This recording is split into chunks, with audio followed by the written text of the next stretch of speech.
জন্য আমেরিকার পতন ঘটবে। তৃতীয় বিশ্বযুদ্ধ আসন্ন, ওয়ার্ল্ড ওয়ার শুরু হবে। তালিবানরা রাস্তা চেয়েছে কার কাছে? ইরানের কাছে, জর্ডানের কাছে রাস্তা দাও, আমরা গাজায় গিয়ে ইসরায়েলের সঙ্গে যুদ্ধ করতে চাই। উত্তর কোরিয়া ওয়াদা করে নিয়েছে, তালিবান দিকে কয়েকটা পরমাণু হাতিয়ার দিতে চাইছে কিম জং উন। আমরা দোয়া করব ফিলিস্তিনের মাজলুমদের জন্য, আল্লাহ যেন তাদেরকে কবুল করে লাই। জোরে বলুন আমিন। কামিয়াবি দান করুক। আমাদের দোয়া আছে ফিলিস্তিনের মাজলুমদের জন্য, গাজার মুসলিম বিদ্রোহীদের জন্য। পৃথিবীর ইতিহাস বলছে, বিশেষজ্ঞরা আমরা নয়, অটোমান সাম্রাজ্যর পতন ঘটেছিল লাল সাগর থেকে। এটা পৃথিবীর 1 নম্বর ইতিহাস। তারপরে গোটা পৃথিবীর পাওয়ারফুল হয়ে দাঁড়িয়েছিল, তার নাম ইতালি। ইতালি সাম্রাজ্য, ইতালির পতন ঘটেছিল লাল সাগর থেকে। পাওয়ারফুল হয়ে দাঁড়ালো আমেরিকা। আমেরিকার পতন ঘটতে চলেছে লাল সাগর থেকে। জোরে বলুন সুবহানাল্লাহ। আমেরিকার জন্যই শুনেলেন আজকে গোটা বিশ্বে মুসলিমকে সন্ত্রাসবাদ বলা হচ্ছে। এই হারামখোর আমেরিকা নাম রেখেছে আপনার সন্ত্রাসবাদ। মুসলমানের নামটা করণ করেছে কে? আমেরিকা সন্ত্রাসবাদ। বড় কষ্ট লাগে। এই কালিয়াচকের মানুষ কিচ্ছু জানে না, আপনারা অবগত নন। অনেক ছেলে খালি মোবাইলগুলো রেখেছে, তারা খালি খারাপ ফিল্ম দেখার জন্যে, গান শোনার জন্যে। আরে পৃথিবীর খবর রাখো। আমাদের পার্লামেন্টে 1 মাস আগে 2 জন ছেলে, 3 জন ঢুকেছিল হামলা হানতে। 3টে ছেলে, 3 জনই হিন্দুদের ছেলে। আপনাদের জানা আছে? খবর রাখেননি। এই 3 জন যদি মুসলমান হতো, এতক্ষণ পর্যন্ত পাকিস্তান, ISI বহুত কিছু জুড়ে যেত। আর গোটা ভারতবর্ষ মিডিয়ার কুত্তাগুলো তোলপাড় মাচাতো। তাকিয়ে দেখেন, हमारे देश के मीडिया वाले खामोश है। अगर हम कहते हैं तो बोलते हैं कि मौलवी साहब तो भड़काऊ भाषण दे रहा है। ये भड़काऊ है। मुसलमानेर काছে যদি একটা টর্চ লাইট পায় তা বলবে শালা বোম তৈরি করছিল। বাস্তব কথা বলছি, আপনারা জানেন না। মুর্শিদাবাদের ডমকলের 2 জন ছেলে NIA-এর হেফাজতে। তাদের কাছে কি পেয়েছে? খালি ডাক্তার জাকির নায়েকের লেখা 2টো বই পেয়েছে, যার কারণে তারা হয়ে গেল সন্ত্রাসবাদী। যারা পার্লামেন্টে ঢুকে হামলা হানলো, তারা দেশের হিন্দু ভাই, তারা অপরাধী নয়, তারা সন্ত্রাসবাদী নয়। ইন্দিরা গান্ধীকে যে হত্যা করেছে সে সন্ত্রাসবাদ নয়। উড়িষ্যার স্বাস্থ্যমন্ত্রীকে তার বডিগার্ড SI গুলি করে হত্যা করেছে, সন্ত্রাসবাদ নয়। আমার মুসলমান ভাই, কষ্টটা আমাদের ওখানে। ওই জন্য আমেরিকার পতন ঘটবে। তৃতীয় বিশ্বযুদ্ধ আসন্ন, ওয়ার্ল্ড ওয়ার শুরু হবে। তালিবানরা রাস্তা চেয়েছে কার কাছে? ইরানের কাছে, জর্ডানের কাছে রাস্তা দাও, আমরা গাজায় গিয়ে ইসরায়েলের সঙ্গে যুদ্ধ করতে চাই। উত্তর কোরিয়া ওয়াদা করে নিয়েছে, তালিবান দিকে কয়েকটা পরমাণু হাতিয়ার দিতে চাইছে কিম জং উন। তার নাম সে। খুব তাড়াতাড়ি চীন আর তাইওয়ানের যুদ্ধ হবে। বিশেষজ্ঞরা বলছে ওয়ার্ল্ড ওয়ার হবে পৃথিবীতে। তৃতীয় বিশ্বযুদ্ধ হলে গড়ে প্রত্যেক দিন 70 লাখ মানুষ মারা যাবে, এটা অনুমান করেছে কারা? কেন? তৃতীয় বিশ্বযুদ্ধ হলে গুলি চলবে না, পরমাণু যুদ্ধ হবে। তৃতীয় বিশ্বযুদ্ধ পরমাণু যুদ্ধ হবে। আলহামদুলিল্লাহ। আপনাদেরকে অনুরোধ করে বলে যায়, সবাই বলুন আমরা মুমিন হব। জোরে বলুন ইনশাআল্লাহ। ইসলাম এত সুন্দর, কামাই করে তো আমি খাওয়াবো। আপনারা বলুন, আমাদের সমাজে সব থেকে কম বেতন কার? কথা বলেন না? মসজিদের ইমামদের। সব থেকে ভালো খাবারটা কার? মৌলভীদের, ইমামদের।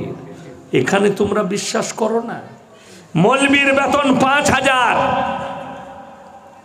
আল্লাহ তাতে বরকত দিচ্ছে, তাকে লটারির টিকিট কাটতে হয় না। তুমি মাসে 30,000 রোজগার করো, বলছে বরকত হচ্ছে না, দুটো লটারি কাটতে হবে। নাউজবিল্লাহ বলেন। তোমার মতো নিকৃষ্ট আর দুর্ভাগ্যবান কেউ নেই যে তোমাকে লটারি কাটতে হয়। ভাগ্য পরীক্ষা করা হারাম, ভবিষ্যৎবাণী যারা করে হারাম। ভবিষ্যৎ একমাত্র আল্লাহ জানে। ওই জন্যে যদি কোনো মৌলবি ভবিষ্যৎবাণী করে, জানবেন তার ইলমিয়াতের কমি আছে, কোরআন হাদিসের জ্ঞানের অভাব আছে, তাই সে ভবিষ্যৎবাণী করছে। রমজান মাসের আগে দেখেছিলেন, পানিটা কই, রমজান মাসের আগে একজন বাংলাদেশের বক্তা, তিনি রমজান মাসে বায়ান করলেন কি করে? সুর করে। আমার ভাইয়েরা, মায়েরা, বোনেরা, 15ই রমজান জুম্মার দিন, আর এই দিনের মধ্যে কোরআন আর হাদিসের সঙ্গে মিলে গেছে, এই দিনে পৃথিবীটা ধ্বংস হয়ে যাবে বলে দিলে লোক তো ভয়ে মরছে। 13ই রমজান থেকে আমার মোবাইলে ফোন ঢুকছে, আমি তো এক মাদ্রাসার আদায় নিয়ে ব্যস্ত, তারাবি নিয়ে ব্যস্ত, খুব ব্যস্ত, ফোন ঢুকেই যাচ্ছে। খালি কি বলছে জানে? হুজুর 15ই রমজান কি হবে? মানে তুই আগে মরবি, এখন থেকে ইন্দুর মারা বিষ খেলে দে হসপিটালে পড়ে থাক। পাগল ছাগলের কথা। আচ্ছা আপনারা বলুন, পৃথিবীটা ধ্বংস হয়েছে না আছে? আছে। একজন পপ স্টার, পপ বৈজ্ঞানিক লন্ডনের 2012 সালে বলেছিল পৃথিবীটা 72 ঘন্টার মধ্যে ধ্বংস হয়ে যাবে। ধ্বংস হয়েছে না আছে? আছে, এখনো ধ্বংস হয়নি। তখন আমি, মোবাইলের যুগ ছিল না, আমি মুর্শিদাবাদের রেজিনগরের মাটিতে বলেছিলাম, যে বলেছে 72 ঘন্টায় পৃথিবী ধ্বংস হবে, 72 কেজি গাঁজা খেয়ে বলেছে, এমনি বলেনি। বিসমিল্লাহ। চলুন এরপরে আগে আল্লাহ 5টা জিনিসকে পৃথিবীর মানুষের কাছ থেকে গোপন করলেন। জোরে বলুন সুবহানাল্লাহ। কটা বললাম? 5টা। এমনকি নবী রাসূলদের কাছ থেকেও আল্লাহ গোপন করেছে। 1 নম্বর, যদি বলেন কোথায় পাবো, সূরা লুকমান একবারই শেষ আয়াত, ইন্নাল্লাহা ইনদাহু ইলমুস সাআহ, কিয়ামত কবে হবে আমি আল্লাহ ছাড়া পৃথিবীর কেউ জানে না। এটা 1 নম্বর, কিয়ামত কবে হবে আমি আল্লাহ ছাড়া পৃথিবীর কেউ জানে না। আল্লাহর হাবিব সাল্লাল্লাহু আলাইহি সাল্লামকে যতবার বেঈমান কাফেররা প্রশ্ন করেছে, ততবার আল্লাহ উত্তর দিয়েছেন ওহীর মাধ্যমে, এবং একবারও তারিখ বলেননি, খালি আলামতগুলো বলেছেন। সূরা কিয়ামা 29 পারা।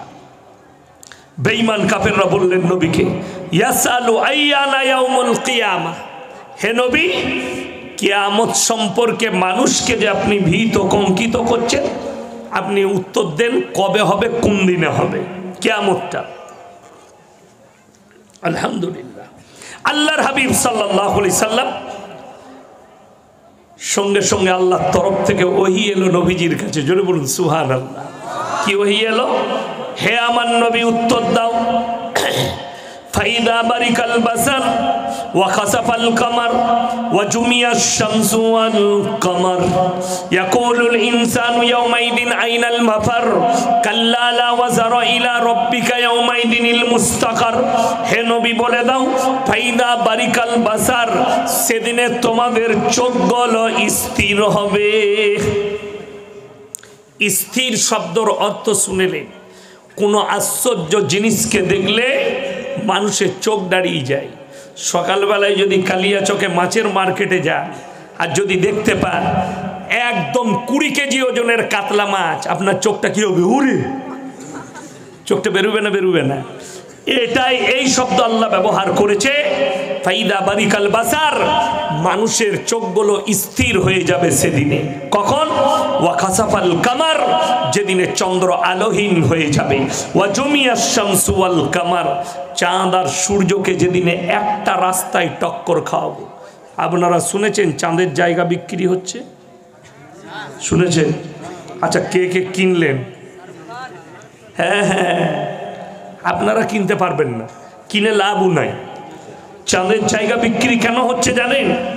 পৃথিবীর বিশেষজ্ঞরা বলছে ওয়ার্ল্ড ওয়ার শুরু হয়ে গেছে লাল সাগর থেকে, লাল দরিয়া থেকে, সাগর থেকে ওয়ার্ল্ড ওয়ারের চিঙ্গারি উঠে গেছে।